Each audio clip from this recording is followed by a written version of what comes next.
Dealing with a light freeze overnight tonight into tomorrow morning, area-wide pretty much, 2 to 10 hours. 2 hours obviously down towards the coastal parishes, going longer as you head towards the north.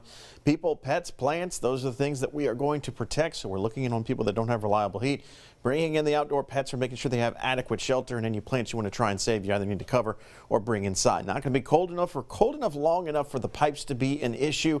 No need to drip the faucets either, or if you haven't wrapped them already this winter, to go ahead and wrap them. But upper 20s here across the metro area.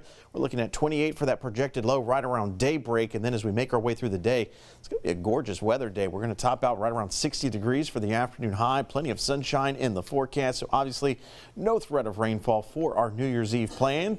And as we look towards New Year's Eve evening, all you're going to need to grab as you head out is a coat or a jacket. That's because temperatures are going to be falling through the 40s, but we're going to have clear skies and no threat of rainfall, no fog, no low-hanging clouds to cause any problems viewing any of the area fireworks festivities. Of course, Red Stick Revelry here in downtown Baton Rouge, as mentioned earlier in the newscast, from 8 until midnight. So let's talk about when rain starts to return to our forecast. We're actually going to be waiting until the end of the week. Friday, cold front approaches the area. It'll actually push through during the early morning hours on Saturday. So a couple of scattered showers will be possible during the afternoon and evening hours on Friday, and then a lingering isolated shower early on Saturday. So you look at this, your plans on Saturday are going to be just fine. This 20% rain chance in the morning is likely to be before dawn, so before we get to daybreak. Here's a snapshot of that Friday outlook from the GFS model. You can see the front approaching the area, scattered showers developing kind of along and ahead of the front. So the front kind of approaches Friday, pushes through early on Saturday.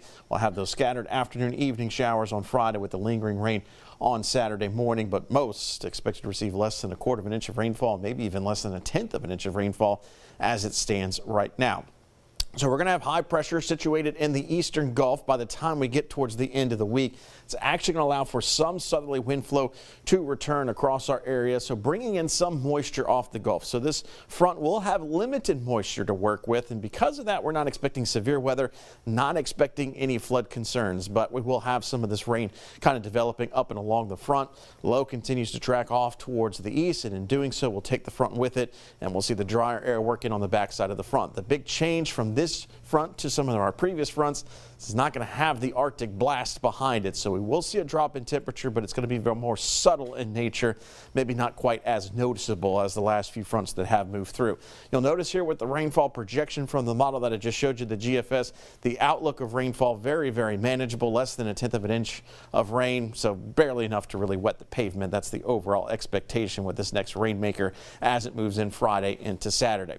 So as we get ready to celebrate the new year for New Year's Eve, it's going to be a beautiful day after a cold morning start where we're protecting people, pets, and plants. And then for the evening hours, as we get ready to ring in 2026, you'll want to have the jacket handy for New Year's Day. If you've got the day off of work, plenty of opportunities to get outside and enjoy the weather as we climb up to near 70 degrees. We're going to be in the 70s for Friday and beyond. So believe it or not, if you stepped outside and felt the chill right now, you'd be surprised to know that the majority, if not all, of our 7-day forecast is really going to be above normal temperatures all the way into next week.